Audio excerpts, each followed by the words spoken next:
My name is Mark Oakton. Welcome to this edition of our Wednesday webinar series. We have several of our digital coaches here with us right now. We're from Instructional Design and Professional Learning Division. We have Carol Morio, Brandon Camuro, and Julie Jones. And we're so excited to talk about our 40 apps in 40 minutes. As a quick reminder, if you need to leave the session, please check the red X where it says exit in the top right-hand corner. And if you are viewing this later as a playback, you'll want to click on the bottom right-hand corner. You'll see something that says record attendance and exit or something along those lines. At this time, I'd like to turn the microphone over to Carol.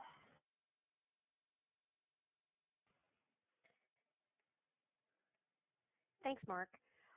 Good afternoon, ladies and gentlemen. My name is Carol Morio. I'm one of the digital learning coaches. And before we get started with sharing our list of apps that we compiled, we thought it would be useful to tell you why we chose the ones that we chose from the millions that are available today. First of all, many of the apps on our list are free. There's lots of high-quality apps out there for education that are funded through advertising or other sources so that we can use them with our students at no cost. This is really important if we're asking students to download apps as part of Bring Your Own Device in the classroom. Keep in mind, though, some of the apps have a cost for the app or for the premium features. And so several of the apps that we do suggest cost money, and we really felt that they had more features than their similar free counterparts, and we felt that they were worth the cost if you have the funding available.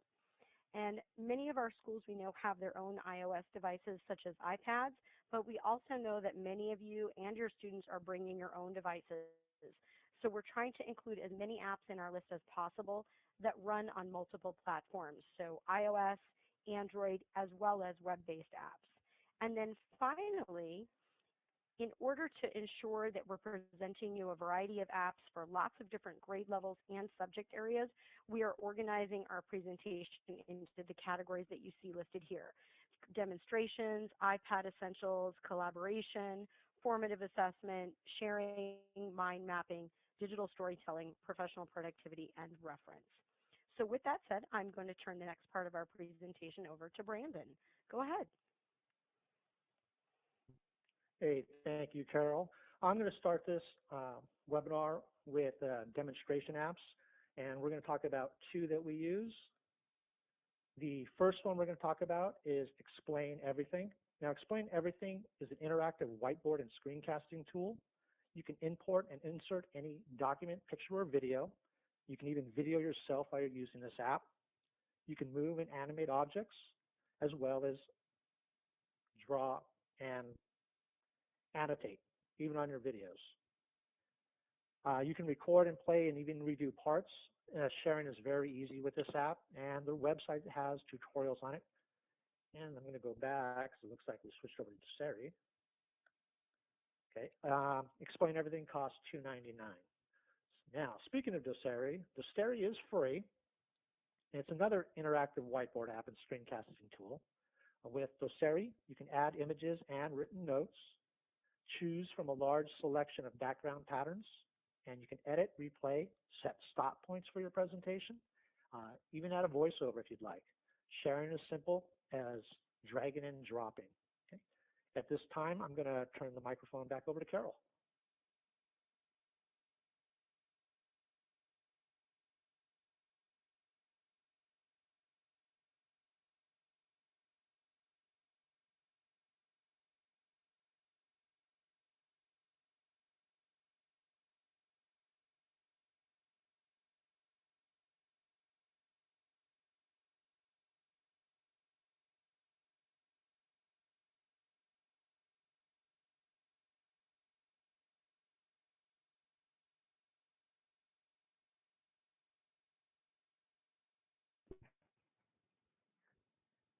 It looks like we might be having some technical difficulties, so I'll go ahead and take over for Carol right here. The first one we have here. Oh, sorry. Julie, sorry, I'm back. I got my microphone all messed up. I apologize. So I was kind of in the middle, and I think I kind of left off with giving you guys why we were choosing the iPad Essentials as part of our collection. We did want to let you know that these are free for those of you who have iOS devices with iOS 7 or 8 activated after September 1st, 2013. and they are low cost for those of you who have the older devices, and they're all in the under $10 category.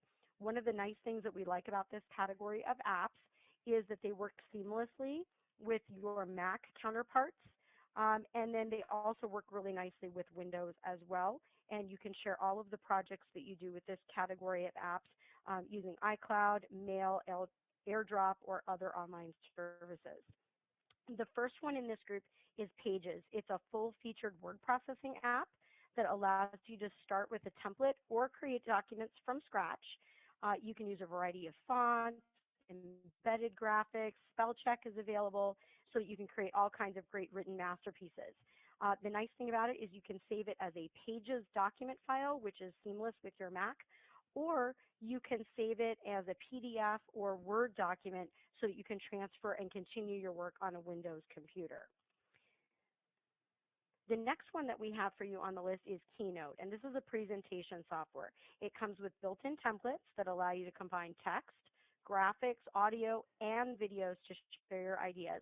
The presentation controls that are built right into Keynote allow you to present quickly and easily, and just like the other apps, you can save it either as a Keynote file for use on your Mac, or you can save it as a PowerPoint file or a PDF for use on your Windows computer. So it's easy to go back and forth between those.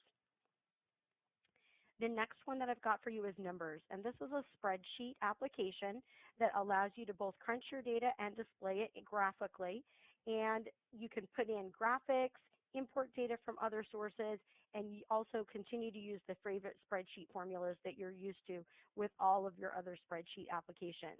It seamlessly, again, works with your Mac with Numbers on the Mac, and you can export it to Excel for your Windows computer or a PDF file as well.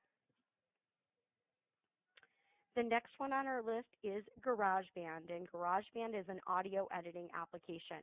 It's great because you can actually create professional quality audio files for music or spoken word like podcasts to record and share with others. The app allows you to record multiple tracks, use built-in virtual instruments such as guitars, drums, string instruments, etc.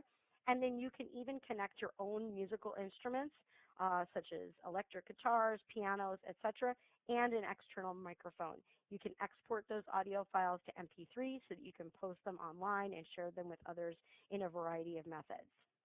And then the final one in this group that I have to share for you is iMovie.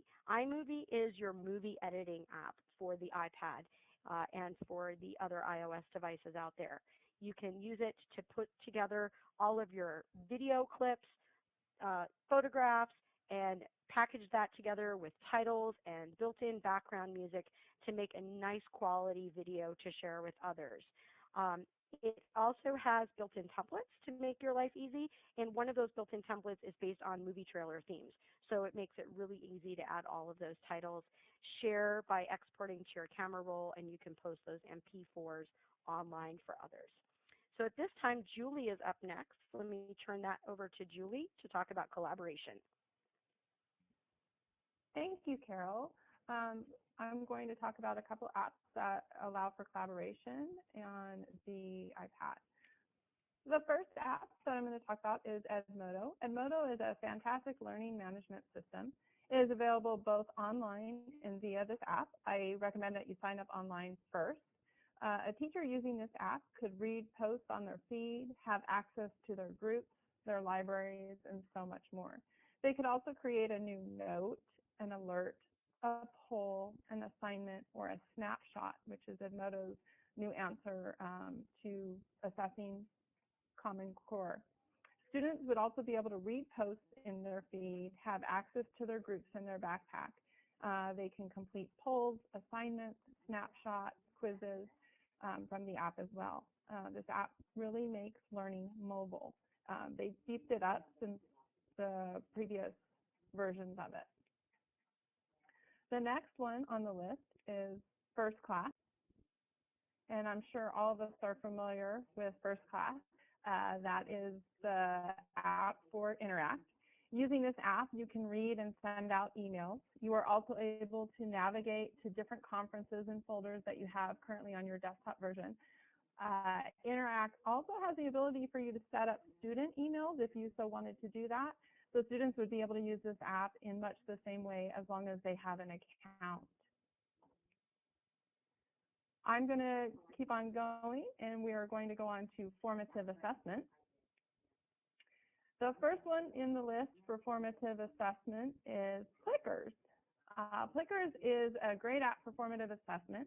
It's the low-tech version of Responders. Prior to using this app, you would want to visit the Plickers website and download the Plickr cards to print out. I recommend printing them out on cardstock to make them more durable. Each card has a unique shape on them, along with the letters A, B, C, or D on each side and a number. In order for a child to choose a response, they would simply hold that side of the card up that correlates with the answer they would like to choose. The teacher then scans the card with this app open either on an iPad or their phone, and it registers the response that the students gave. They are able to then see graphs of how the answers were given, so you could do polls or formative assessments, exit tickets, that type of thing. After Plickers is Socrative. Socrative has both a teacher and a student app available. In the teacher version or online, you as a teacher are able to create quizzes. Those quizzes then can be thought out and planned in advance, or you can create them on the fly as just an oral or verbal one as they're going out the door. You could also use this app for an exit ticket. This app is a great way to conduct formative assessment. You can take data to create groups or revisit topics as needed. The students join by opening up the student app and entering your room with a room name that you give them, so they don't have to register for that. At this time, I would like to turn the mic back over to Carol.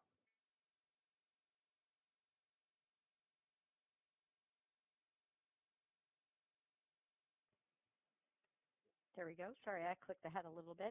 Our next group is our iPad Essentials Part 2, and these are specific to your iOS devices. But do remember, ladies and gentlemen, because I know there's been a little chat going on in the chat room, all of the other apps that we're presenting today are multi-platform type of apps. So whether you're working with Apple's products or Android products or BlackBerry products, you should be able to find these or similar apps on all of those different products. So we know that you've got lots of things that you want to get done in the classroom. The first one in this little section is iTunes University, and this is an app that allows you to download and subscribe to audio, video, and written content.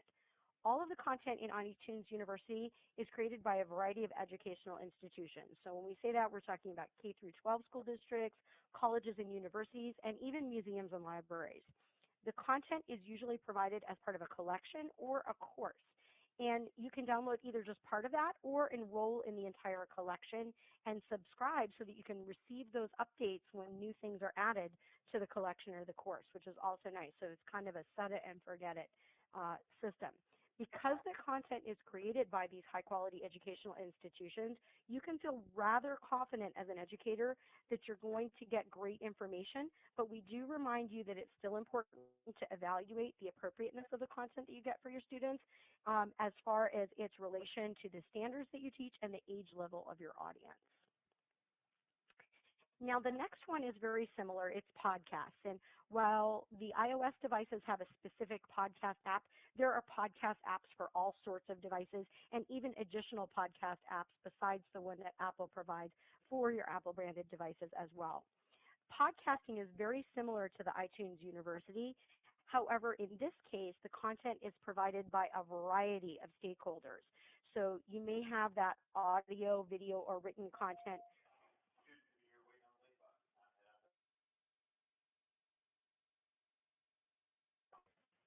Sorry, there's a little announcement at the school I'm at. You might have a variety of content provided by private companies or even individuals. So lots of it is really high quality content provided by providers like NASA or PBS or Discovery Education, but you'll also see content provided by everyday people. Some of them have lots of great background and experience to share with you, and others, their background and experience level is really low.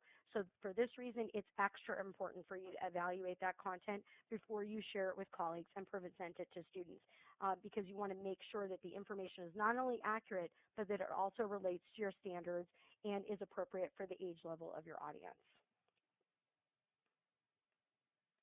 And then the third and final one from this set is your iBooks app. And there are lots of e-reader applications that fit this similar need as far as a mobile type of application. Essentially, it's an e-reader application. It also offers an iBook store where you can find downloadable content from major publishers. Many of the iBooks that are available in the iBook store are a standard digital book. However, keep in mind there are quite a few more, and the category is growing, of what's called iBooks with enhanced content. And those are ones that have video and other interactive features embedded into the book that really creates a new type of reading experience than we've had before. It's almost like having a web page in your hand. iBooks allows you to bookmark, highlight, and annotate right within the books that you've purchased, and it's easy to share those notes with others via email. Also, keep in mind, while a lot of the content in the iBook store is paid content, just like if you were going to buy a hard copy cover of a book, there's lots of classical literature titles and other free titles that are available as well. So without further delay, I'm going to turn things over to Brandon for our next section. Go ahead, Brandon. Okay, so I'm going to be talking about apps that you can use for sharing. The first one we have, it's a QR code reader and scanner. You've probably seen these on many products that you buy. A QR code is a quick response code. It was originally designed to track auto parts in Japan. We can use it as a QR code to link to information. There are many ways to implement them in your classroom. You can have students scan the code to go to a website or a video you have. You can also use it to link to audio content. You can put a QR code on a book or a word wall, and a student can have things read to them. You can also make your own questions if you'd like, using sites like QR Stuff and other QR code creation apps. Okay, the next one is one that I really love, and this is Aurasma. And Aurasma is an app that uses augmented reality. Augmented reality is real-world environments that are augmented by computer-generated sensory input, such as video or sound. To use Aurasma, you use an image and create a trigger. A video is then overlaid on that trigger. When you launch the app and use your camera over the image comes to life. So it's attached to whatever image you've created it to. It's a great way to showcase your student work, maybe during an open house, or to have on your walls out in the halls. Other uses you can use it for are making tutorials for students and placing them in the classroom, on walls, in centers, or attaching them to homework for students to get help on. The third app I'm going to talk to you about is called Chirp. Now, Chirp is a way you can share a link, a photo, or a note. It's a quick way you can do this using sound. So if you need to quickly send a link to your students and maybe you haven't had time to create the link through a learning management system or even made a QR code, Chirp is a great way. You just launch the app, type in your link or attach a photo or note, and send out the sound. And as long as your students have Chirp enabled, they'll get that link right on their device. And I'm going to turn this back over to Julie now. Thanks, Brandon. We're going to talk about collaboration again, but how we can collaborate together. Oops, sorry about that. So the first one under this area is WeMap. WeMap is a collaborative mapping app. It allows you to create concept maps either on your own or with others. Joining a group is very simple. One person creates the session by naming it with both the teacher and group name. Anyone wanting to join that session chooses to join a group at startup, then types up that information, and a password can also be applied if you want to make it a little bit more challenging to get in. But it's not necessary. Once a map is completed, it can be shared as a PDF and emailed off the iPad using First Class. Similar to WeMap is WeKWL. And I'm sure we're all used to the KWL charts. It's taken that good old KWL chart and made it digital. It also allows for collaboration. It's by the same designer as WeMap, except the students are filling out the parts of the KWL, what they know, what they want to know, and what they've learned after you've completed an activity. It's lots of fun and very powerful. This company also has two other ones that are not here, WeSketch and WeProject, and those are some pretty cool apps as well. If you look up WeMap, it's one of the other ones that are suggested, or WeKWL. Similar to WeMap is Padlet. Padlet is a web version of a collaboration tool. Padlet format reminds me of a wall, and your students add what look like sticky notes to the wall. And so they can post showcases of their work. They could post pictures. It could be used as an exit ticket. They can post multimedia items to their posts, links to other documents. So that's another powerful brainstorming one. At this time, I believe I'm turning it back over to Brandon. Oh, I'm sorry. WordPack is the next app. Sorry about that. This app allows you to create a word cloud. Students are able to type the words into this app, and they can choose their color, their shape, the direction their words are going to go, horizontal or vertical. Word clouds are a great tool for vocabulary reinforcement, character analysis in reading, description of books, other subjects, or any other subject area. Now at this time, I'm going to go ahead and turn it over to Brandon. Okay, thanks, Julie. So now we're moving on to digital storytelling. We've got a few apps that we're going to talk about. The first one is Adobe Voice, and I really like this one. This is a simple way to tell a story. It's kind of a cross between a video and a slideshow. So what you do is you start with your voice. You're going to add in some clip art or any pictures that you have. Add a little text. You're going to blend that together with a little background music they supply, and what you end up with is a great looking and great sounding story, because it actually augments your voice to make it sound a little more professional. Now this app is free from Adobe, but it is for 13 and older. Now with that being said, I'm going to talk about Shadow Puppet. Now this one is another storytelling app, and you get the same kind of concept with Adobe Voice. You can combine photos and video. You can add narration, music, or text if you like. But with this app, when you add the video and the images, it's very easy to rearrange. So if you're using it with students, they just pick the images and video they want to use, and if it's out of order, they just press it and rearrange it really quickly. Okay, so easy to use. I've used it with kindergartners, and they didn't have any issues with it. But it's a great app to use in any grade level. Next is Book Creator. Now, Book Creator is a simple way to create a great looking book. You can quickly and easily add images to your book, add and edit text, changing fonts and resizing is simple. It's right at your fingertips. You can even add video and voice to your books. And if you feel like printing these out, you can print them out as a PDF. One thing I want to mention is to get the full power of this app, you do need to use the paid version. There is a free version that allows you to create one book, but if you are interested in it, they do offer a 50% discount under the Apple's volume purchase program. So if it's something you're really looking into, you can talk to your school and see if that's something they might be interested in purchasing. Okay, another one for storytelling is Toontastic. Now we're talking about Toontastic School Edition. And with Toontastic, you can use puppets to tell a story. Your students can get creative and use puppets to tell a digital story. Your students will begin by selecting a scene, adding characters and events. Students using Toontastic work to create a beginning, a middle, and an end to their story. And the Toontastic website has some sample lesson plans and ideas for ways you can use this in the classroom. Now, the school edition is $9.99, but they do have a free version as well. Another one that's similar to Toontastic is Puppet Pals. With Puppet Pals, students can tell a story or explain a concept. A good idea to do is have your students storyboard this so they plan out the best way to use the puppets to tell a story. They have several background scenes you can choose from. The free version has a limited amount of characters, But a great option that you can use with Puppet Pals is you can actually use real photographs and add them to the show.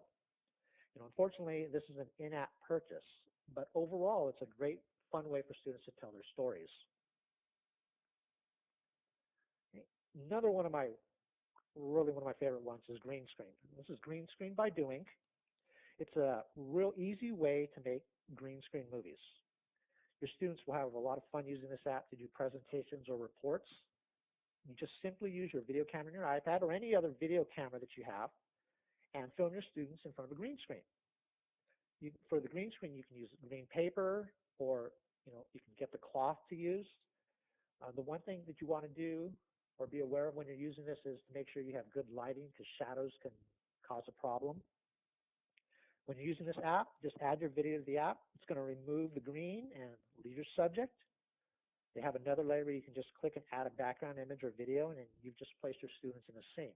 This is really great for student newscasts, if you want to do maybe a wax museum, a reader's theater, or any type of report where a student needs to be in that scene.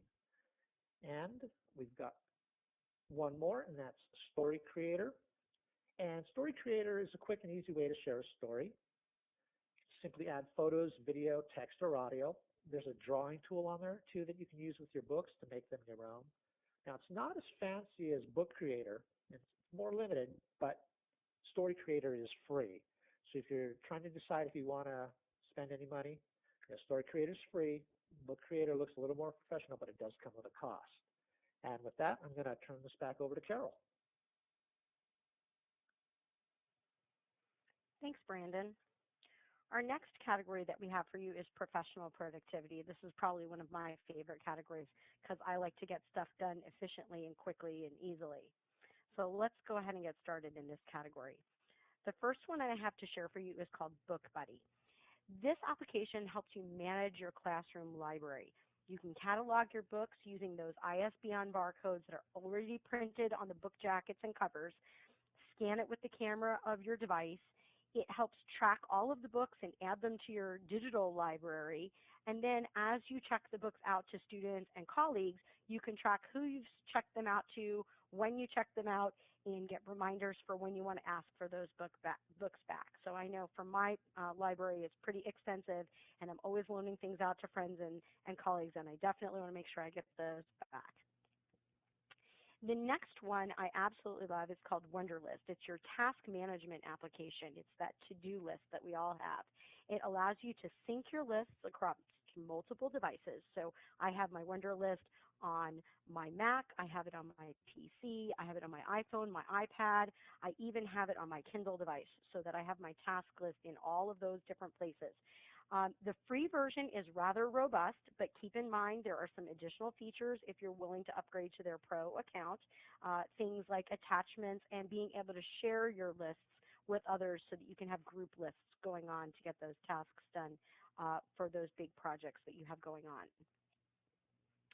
The next one that I have for you in the list is called Remind, and if you've used it before, you might be familiar with its previous name, Remind 101, but they've just scaled it right back down to Remind for you. This is an app that allows you as the teacher to easily send out text message updates to students and their parents. When you set up an account with Remind, you're issued a phone number that is not your personal phone number. So it's really great. It kind of creates that separation between work and personal for you.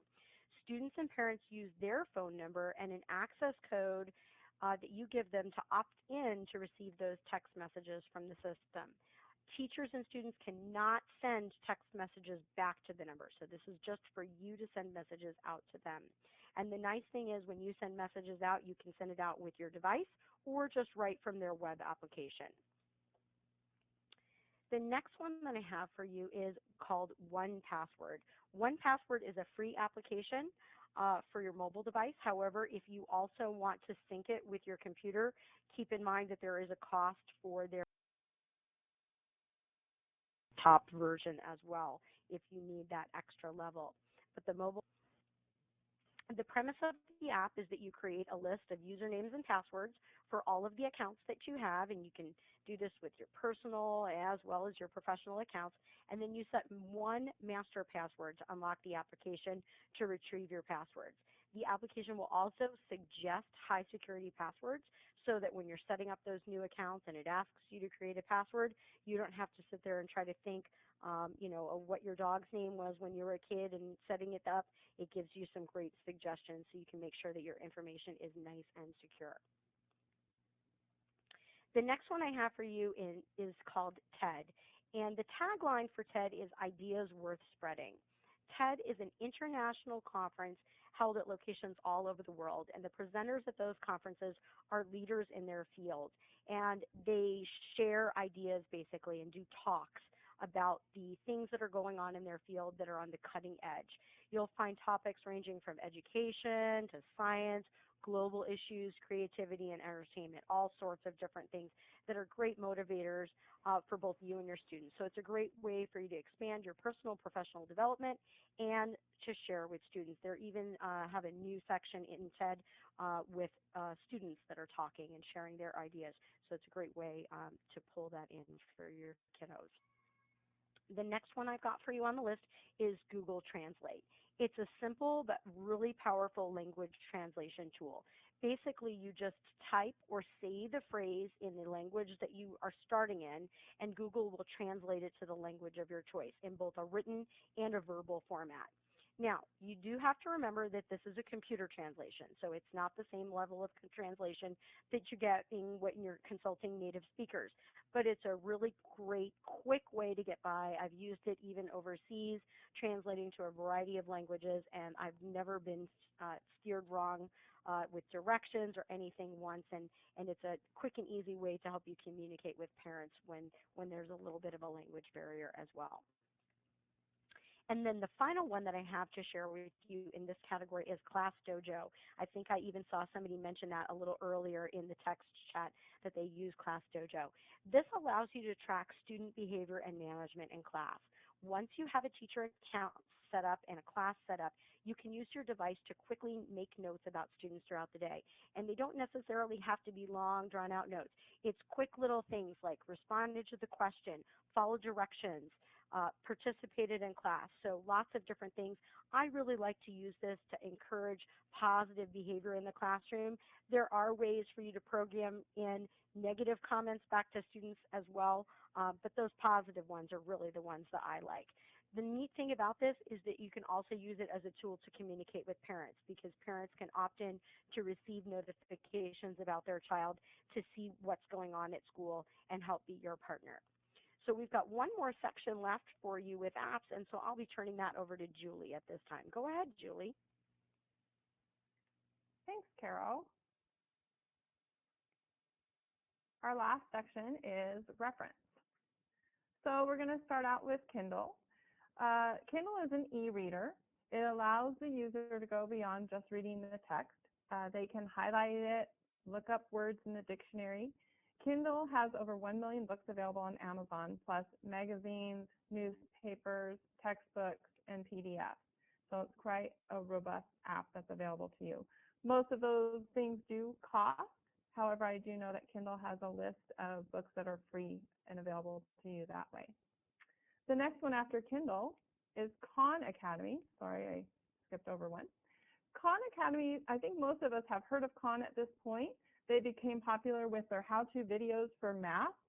But did you know that they aren't just providing support for math anymore? They now have included topics such as science, economics, arts, computing, and so much more. They've also increased the amount of math. Math used to start at 4th grade, and now there's early math in 3rd grade. They have to all the way up to calculus. Students are not required to register in order to watch the videos. So if you just wanted somebody to rewatch something that you taught, they do not have to register for it. However, if they do register, Khan helps to keep track of their progress. They must be 13 years or older to register, or have their parent register them if they're under the age of 13. The next app after that is Google Earth. Google Earth is a wonderful tool to work on mapping and more. It allows the user to see satellite imagery of places they choose in the world. It will also take you to some predetermined places on the map. I think of the book Me on the Map, and could see having students find their school, then their city, then their state, then their country on Google Earth. I could also see students creating travel brochures about different places or landmarks using Google Earth. Very powerful app. After Google Earth, we have NASA, so we're going from Earth out to space. The NASA app is a great way to learn about our solar system and beyond. This app gives you access to many, many videos, news, feature stories, and even tweets that are coming in through NASA. It's a great way to learn about space. And then finally is Math Dictionary. Math Dictionary is a great resource. It does have a cost of $2.99, but it is well worth it. This app is geared towards students from 4th to 9th grade. It is a dictionary of math terms and so much more. Students are able to mark favorites and take notes right in this app. And that was my final one. At this time, I will turn the mic right back over to Carol. Thanks, Julie. So it looks like we're going to be right in line to finish up our presentation in exactly 40 minutes. We've had 40 apps for you so far, but we have a little bit of bonus content. One of the questions that we often get is, how do we display this information on our screens so that our students can share, especially when you may have a limited number of devices in your classroom, and some of you may be limited to just one device in your classroom. So we've got 4 solutions for you. The first one at the top of our list here is a simple VGA adapter, and this is a wired solution. It is just a little adapter that connects between the VGA cord that runs from your projector and connects to the device. And you can purchase these types of adapters either directly from Apple or from other third parties. And there's, depending on which model of device you have, it's different adapters. There are similar adapters as well for your Android devices and other things as well. The other 3 that you see in the list, AirServer, Reflector, and XMirage, are all wireless items. And what they are is a little piece of software that install to your computer in your classroom and allow you to send the signal of the video feed that's coming from your device to the computer. And because it will display on the computer screen, as long as the computer screen is hooked into your projector, you'll see the image on the screen. So a couple of choices for you there. Now, because those last 3, AirServer, Reflector, and XMirage, are wireless solutions, we do suggest that you check with your site-based technician or your ECS to make sure that the equipment that you have on site is compatible, because there might be a case where it is not compatible, and we would not want anybody to spend the money on one of those solutions if it does not work. The next item that we have for you in bonus content today are some idea books, and these are certainly not an exhaustive list at all of ideas. There are lots of places that you can go out online and do some Google searching to see what kinds of things are available to use with mobile devices in your classroom. But we put together 3 idea books in our list here that we think might be good places to start. These 3 happen to be on the iBook store, but you can find similar things on your Kindle and other other mobile platforms for books. And they contain a variety of suggestions for apps, strategies, and lessons that you can use in your classroom. Remember, when you're searching online as well, it's helpful to put in keywords like iOS or keywords like Android, along with the grade level and the subject words to narrow those results. So as we wrap up here, I am going to turn the microphone back over to Mark to close us out. Okay, it looks like maybe Mark might be having some technical difficulties, so I'll go ahead and give those end reminders. You can see our contact information up on the screen. I'm Carol Morio, and I was joined today by Brandon Camuro and Julie Jones and our supervisor, Mark Oakton, and we are part of the Digital Learning Coach team. And we are so glad that you joined us today. We would like to remind you that as you're exiting our session today, you'll see an exit button with a red X in the upper right-hand corner, and if you use that, you'll make sure that your session information was recorded today. And several of you asked for the presentation. If you'd like to send me an email I'm happy to forward a link out to that presentation for you. Looks like Mark's microphone is back in session. Mark, if you've got any other reminders, go ahead and add them on. Just one other reminder. Thank you, everybody, for showing up. We're appreciative of you, and we hope that this was helpful for you. If you want to know more, next Saturday, October 25th, we have our iDevice conference, and it'd be a wonderful chance for you to get to know some of the tools that we're using. I'm trying to share the share the flyer with you. You should have seen it on a pop-up. Okay, next Saturday from 8 to 3 at Roy Martin Middle School. There's a $15 cost and a little fee for a little fee that goes with the program that we use to enroll. It's a wonderful conference. We're filling up sessions right now. Here you can see the link that will show you the program as it grows. We're finalizing it this week, and we're excited to present that next week. Again, my name is Mark Oakton. Feel free to email me through Interact or any of our digital coaches. We have Carol, Brandon, and Julie. Again, when you exit, please click on the red X in the top right corner. Don't close out your browser window. If you're viewing this as a playback, you'll want to log attendance and exit on the lower right-hand corner. In the lower right-hand corner, we'll stay on for a few minutes to answer any questions that you have. And you are free to go. Have a wonderful remainder of your Wednesday.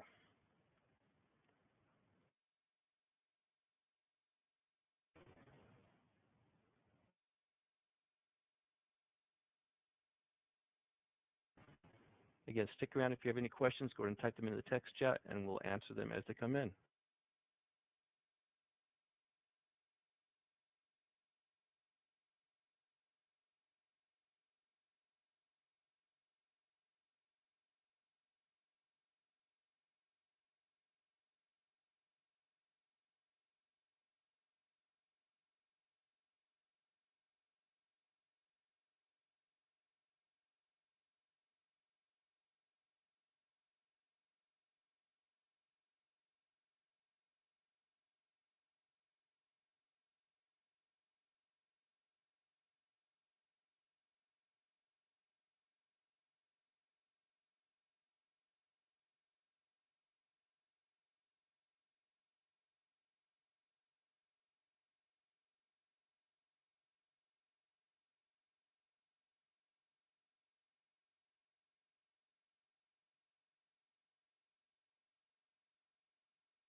Ladies and gentlemen that are still in the session, we're noticing we've got several of you still here.